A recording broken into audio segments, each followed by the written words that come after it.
অনেক অনেক যুবককে দেখছি যারা বলে বৃদ্ধ হয়ে গেলে সিজদা দিব, কিন্তু অনেক বৃদ্ধকে দেখলাম বৃদ্ধ হয়ে যাওয়ার পর আর সিজদা দিতে চাইলেও পারে না, চাইলেও পারে না। আপনি বসলে উঠতে পারবেন না, আপনি উঠলে বসতে পারবেন না। আচ্ছা বাদ দিলাম, নফল নামাজ পড়লাম না, আমি বৃদ্ধ হয়ে গেছি, খাস তো নাই, তেলাওয়াত করব, 5 মিনিট যাবে না, আপনার রোজু চলে যাবে।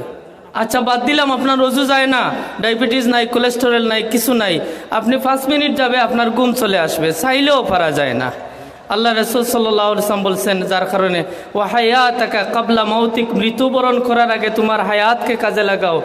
ওয়া সিহাতাকা ক্বাবলা মারদাতিক, তুমি অসুস্থ হয়ে যাওয়ার আগে তোমার সুস্থতাকে কাজে লাগাও। ওয়া শাবাবাকা ক্বাবলা হারামিক, তুমি বৃদ্ধ হয়ে যাওয়ার আগে তোমার যৌবনকে কাজে লাগাও। 7 শ্রেণীর মানুষ আছেন না, যাদেরকে আল্লাহ কিয়ামতের ময়দানে আরশের নিচে জায়গা দিবেন। কয় শ্রেণীর? 7 শ্রেণীর। এর মধ্যে 1 শ্রেণীর হচ্ছে এরাই, কারা? যারা যৌবনকাল ইবাদত করে কাটাইছে। আপনারা কোনো সময় এই হাদিস পাবেন না যে ওই মানুষকে আল্লাহ আরশের নিচে জায়গা দিবেন যে বৃদ্ধ মানুষটা বৃদ্ধকালে আল্লাহর গুলামি করে কাটাইছে, আপনি পাবেন না। এখন আল্লাহ ভালো জানেন তোমার বৃদ্ধ হয়ে গেছো, এখন তো আর কাজ নাই, মসজিদে পড়ে থাকবা। কিন্তু ও যুবক, তুমি যদি মসজিদে চলে আসো, আল্লাহ বলেন দেখো তার অনেক ফিতনা আছে, চাইলে মোবাইল টিপাইতে পারে, বন্ধু বান্ধব আছে, আড্ডা দিতে পারে, আল্লাহর বান্দা টিভি দেখতে পারে, বাজারঘাট সব কিছু করতে পারে, কিন্তু সব কিছু ফালাইয়া সে যে আসছে আসলে তার দিলটা একমাত্র আমার জন্য আসছে। যার কারণে যৌবনকালকে কাজে লাগান। আমার কথায় কথা বেড়ে গেছে, আমি বলছিলাম আল্লাহ বলছেন লা উকসিমু বিয়াউমিল কিয়ামাহ, আল্লাহ কিয়ামতের দিবসের কসম করছেন। কেন জানেন?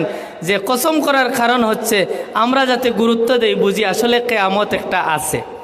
যে মানুষ মনে করে কিয়ামত আছে তার সব ঠিক হয়ে যায়, আর যে মনে করে কোনো জবাবদিহিতা নেই, আমার উপরে কেউ নাই, আমি সব, তার জীবনটা স্বাধীন হয়ে যায়। মানুষ বলে না অনেক সময়, ভাই আমি সাক্ষী দিতে পারবো, এটা মিথ্যা সাক্ষী আমি জানি, কিন্তু রে ভাই আমি তো একদিন আমার আল্লাহর দরবারে খাড়া হইতে হবে। ওই যে আল্লাহর দরবারে খাড়া হওয়া, ওই জিনিসটার নাম হচ্ছে কিয়ামত, কিয়ামতের দিন। আল্লাহ রাব্বুল আলামিন বলতেছেন ওয়ালা উকসিমু বিন নাফসিল লাওয়ামা, আর নাফসে লাওয়ামার আমি কসম করতেছি। নফস 3 প্রকার, নাফসে লাওয়ামা, নাফসে মুতমাইন্না। নাফসে মুতমাইন্না হচ্ছে যে আত্মাটা শান্ত হয়ে যায় একমাত্র আল্লাহর জন্য, আর নাফসে লাওয়ামা হচ্ছে যে আত্মাটা একবার এদিকে যায় একবার ওদিকে যায়, আর আরেকটা হচ্ছে নাফসে আম্মারা, নাফসুল খাবিস যেটা। তো নাফসে লাওয়ামার আল্লাহ রাব্বুল আলামিন কসমকে বলতেছেন, নাফসে লাওয়ামা কোনটা? যে নফসটা মানুষকে কখনো বাদ কাজ করলে, বাদ যে করছে, খারাপ যে করছে, আল্লাহর বান্দা এটা বুঝে। আমি যদি একেবারে মনে করেন আমার কোনো আমল নাই, কিন্তু 5 ওয়াক্ত নামাজ পড়ি, আপনাদের সামনে একটা আমি সাক্ষী দিতে পারি, 5 ওয়াক্ত নামাজ পড়ি। আমার মতো আরও যারা 5 ওয়াক্ত নামাজ পড়েন, একদিন উনি এশার নামাজ পড়েন নাই। আপনি যারা নামাজ পড়েন না তারা একটু খেয়াল করে শুনেন, ওই মানুষটা রাত্রে আল্লাহর কসম রাতকে তার ঘুম লাগবে না, আজকে তো আমি এশার নামাজ পড়লাম না, আজকে আমি এশার নামাজ পড়লাম না। তার দিলে বারবার এটা আঘাত করবে। কিন্তু অনেক ভাইয়েরা আমার এখানে আছেন বা আওয়াজ শুনতেছেন যে আপনি ওই যে শুভরাতের রাত্রে এশার নামাজ পড়ছিলেন, এখনও রমজান প্রায় চলে আসছে, এশার নামাজ একদিনও পড়েন নাই, আপনার ভিতরে কোনো আফসোস জাগে না। তার মানে আপনার আত্মাটা হচ্ছে নাফসুল খাবিস। যে মানুষ ফজরের নামাজ পড়ে না, আল্লাহ রাসূল বলতেছেন ওইটা ফাকাদ আসবাহা খাফিসান নাফস, যে ফজর পড়ে না ওইটা খবিস, এটা খবিস। ওইটা কি বলছেন আল্লাহ রাসূল? খবিস বলতেছেন। কিন্তু আমরা মনে করি এদেরকে আধুনিক, যারা 8টার সময় ঘুম থেকে উঠে আর ব্রাশ করলো, রাস্তায় চক্কর দিল, আমরা মনে করি ওই মানুষ আধুনিক। আর আমরা হচ্ছে আদিম যুগের মানুষ। ওই যে মানুষ হাল চাষ করতো না ফজরের সময় উঠে, ওই মসজিদের হুজুর ওই ফজরের সময় উঠছেন, উনি বড় টেকা লাগছে। আমরা অনেকে মনে করেন যে নামাজগুলা মনে হয় শুধু হুজুরদের জন্য, আমাদের জন্য না। আমাদেরও মন চায় ভাই ফজরের সময় আমরাও একটু আরামে ঘুমাই, আমাদেরও মন চায় একটু গান শুনি, আমাদেরও মন চায় একটু সিনেমা দেখি, আমাদেরও মন চায় মহিলার দিকে তাকাই। কিন্তু আল্লাহি, আল্লাহর কসম, আমরা কোরআন হাদিস পড়ে যখন জানলাম, যখন আমরা বুঝতে পারলাম, যখন আমরা অনুধাবন করতে পারলাম এগুলা করতে পারবো, কিন্তু এই মজাটা শেষ হয়ে যাবে। আর যেই মজাটা যখন শুরু হবে, ওই শাস্তিটা যেদিন শুরু হবে, যে একদিন শুরু হবে আর কোনো দিন শেষ হবে না। সুখে দুঃখে দুনিয়া কেটে যায়। আপনি ডেইনের পাশেও যদি রাত্রে ঘুমিয়ে থাকেন, এরও রাত কাটে। আবার যিনি 7তলা বিল্ডিংয়ে ঘুমিয়ে থাকেন, উনারও দিন কাটে, উনারও রাত কাটে।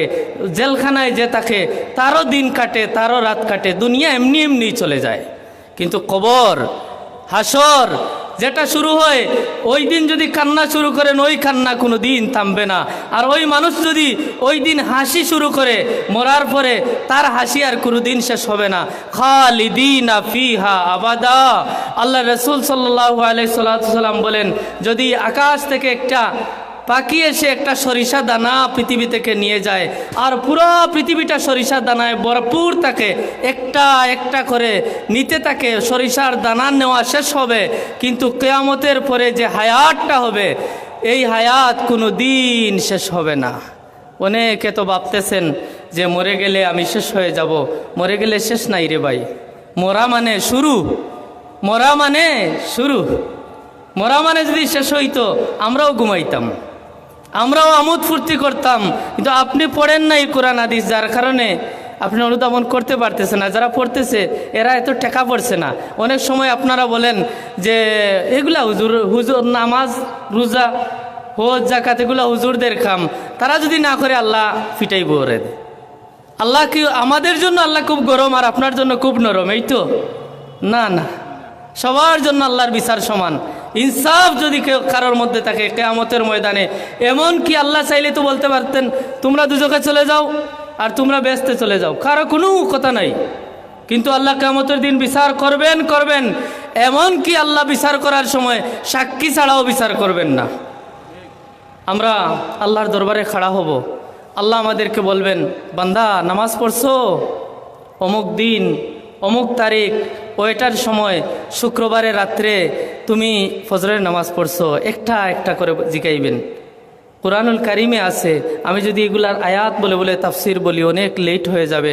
একজন একজন করে আল্লাহর সামনে নেবেন, আল্লাহ জিজ্ঞাসা করবেন, বলবেন এত সময় কোথায় পাবেন?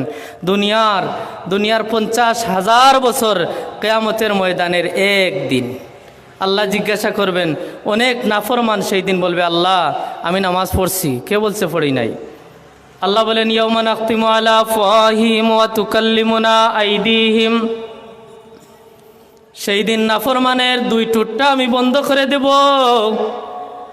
নাফরমান তখন আর মিছা কথা বলতে পারবে না। ওয়া নাখতিমু আলা আফওয়াহিহিম ওয়া তুকাল্লিমুনা আইদিহিম। আল্লাহর বান্দার 2 হাত সেই দিন তখন কথা বলবে। আমি হাতের কথা সরাসরি নিব না, বলবো তোমার সাক্ষী কোথায়? ও হাত, তুমি যে আজকে বলতেছ। তখন হাতের সাক্ষী হয়ে পাগুলা বলবে, ওয়া তাশহাদু আরজুলুহুম বিমা কানু ইয়াকসিবুন। আল্লাহ আমি তো সাক্ষী, ওই পাটা 1 মাসের ভিতরেও একদিন ফজরের নামাজে মসজিদে যায় নাই। আমাদের চামড়াগুলো আমাদের বিরুদ্ধে কথা বলবে। আমরা বলবো, ও চামড়া, আজকে তুমি আমার বিরুদ্ধে কথা বললা, অথচ তুমি জাহান্নামে যাইবা, তুমি জ্বলবা, তোমারই কষ্ট হবে। তা চামড়া বলবে, কি বলবো, করবো, কিছু করার নাই। আজকে আল্লাহ অর্ডার করছেন আমি কথা বলার। এর কারণে আমাদের বডিও আমাদের না, আমাদের শরীরও আমাদের না, ওগুলো আমাদের বিরুদ্ধে কথা বলবে। হাজরিনে কেরাম, সামিঈনে ইজাম, আমরা লম্বা কথা বলে কী লাভ যদি হৃদয়ে আপনার অনুধাবন না হয়? যে উলামায়ে কেরাম বলেন যে মরে যাওয়ার পরে আল্লাহর দরবারে আমাদের হিসাব দিতে হবে। যদি রে ভাই হিসাব না দেওয়া লাগে তাহলে তো বেঁচে গেলাম। আর যদি হিসাব দেওয়া লাগে, আমি কি হিসাব দিব? 60 বছর জীবন আমি কি হিসাব দিব? আমার 70 বছর জীবন আমি কি হিসাব দিব? আমার 60 বছর হয়ে গেল, এখনও আমি মিথ্যা বলা ছাড়তে পারলাম না। আমি আর কতদিন বাঁচবো? 700 বছর? আমার 60 বছর হয়ে গেল, এখনো পর্যন্ত আমি গালি দিয়ে কথা বলি। আর কোন দিন আমার জবানটা ঠিক হবে?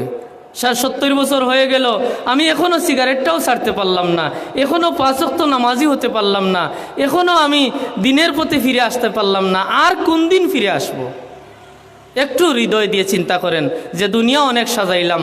বাবারে, আপনার সন্তানদেরকে বলেন, বাবারে তোমাদের জন্য অনেক করছি, তোমাদের দুনিয়া সাজাইয়া দিছি বাবা, এখন আমার সাজানোর প্রয়োজন।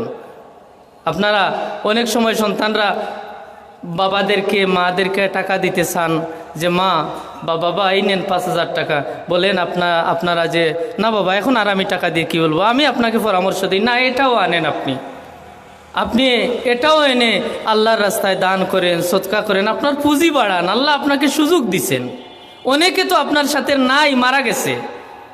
2 সাহাবীর কথা আল্লাহ রসুলকে বলতেছেন, ইয়া রাসূলুল্লাহ অমুক তো শাহাদত বরণ করলো আজ থেকে অনেক বছর আগে, আর উনার সাথের ভাই যে সে এখনো বেঁচে আছে, উনি যে শাহাদত বরণ করলো সে তো ভালো, আর উনি তো এমনি মারা গেছে, উনি তো তেমন কিছু দুনিয়ায় ইনকাম করতে পারে নাই। আল্লাহ রসুল বলেন, তুমি কেমনে বুঝলা? যে বেশি বাঁচছে সে বেশি পুঁজি কামাইছে। এমন কি মানুষ কবরে যাওয়ার পরে আল্লাহ রসুল সাল্লাল্লাহু আলাইহি সাল্লাম বলেন, একজন মানুষ তাকে যদি পুরো দুনিয়ার সম্পত্তি এক পাল্লায় দিয়ে দেওয়া হয় আর একটা সিজদার সওয়াব এক পাল্লায় দিয়ে দেওয়া হয়, বলা যদি হয় ও আল্লাহর বান্দা তুমি কোনটা নিবা? এখন আল্লাহ রসুল বলেন, আল্লাহর বান্দা বলবে, আল্লাহ ওই একটা সিজদার সওয়াবটা তুমি আমাকে দিয়ে দাও। সুবহানাল্লাহ। লা সিজদাতুন ওয়াহিদাতুন খায়রুম মিনাদ দুনিয়া ওয়া মা ফিহা। আল্লাহ রসুল বলেন, একটা সিজদার দাম কতটুকু জাননি? একটা সিজদা আসমান এবং জমিনের মধ্যে যত জায়গা আছে, যত সম্পদ আছে, তাম সম্পত্তি যদি এক পাল্লায় উঠানো হয়, আর দুনিয়ার জমিনে আল্লাহর একটা সিজদা যদি এক পাল্লায় উঠানো হয়, ওই এক সিজদার দাম আল্লাহর কাছে বেশি। সুবহানাল্লাহ বলবেন না? এখন বুঝেন আপনি কত সিজদা মিস করতেছেন, আসলে আপনি যে পেশায় আছেন আপনি ফিরে আসেন, দেখবেন আপনি আল্লাহর হয়ে যান, আল্লাহ আপনার হয়ে যাবেন। মাল্লাহুল মাওলা ফালাহুল কুল। যে মৌলার হয়ে যায় তার সব হয়ে যায়। আমি দেখছি একেবারে শ্রমিক যে, কিন্তু কষ্টের মধ্যেও 5 ওয়াক্ত নামাজ ছাড়ে না, ওই মানুষের এই পরিস্থিতি আর থাকে না রে ভাই, বদলে যায়, পরীক্ষিত বদলে যায়। যদি নাও বদলে যায়, মনে রাখবেন আপনার আওলাদদের জীবন এমন উজালা হয়ে যাবে আপনি চোখ দিয়ে দেখে মরতে পারবেন। আর না হয় সারা জীবনই গুলামি করবেন, মালিকের গুলাম হয়ে যান, জমিনের সবাই আপনার গুলাম হয়ে যাবে। আউলিয়া কেরামের জীবনী শুনেন নাই যে বাঘের উপরে সওয়ার হয়ে এরা জমিনে বিচরণ করতেন, যে বাঘ তো আমাদেরকে খায়, তাদেরকে খায় না কেন? যে আপনি বুঝতে এখানে বাকি নাই যে উনারা আল্লাহর হয়ে গেছেন আর আল্লাহর জমিনের সব কিছু উনাদের হয়ে গেছে। হাজিরিনে কেরাম, এরপর আল্লাহ রাব্বুল আলামিন বলতেছেন, আইয়াহসাবুল ইনসানু আল্লান নাজমা ইযআমা। প্রথমে আল্লাহ কিয়ামতের কসম খাইতেন, তারপর নফসে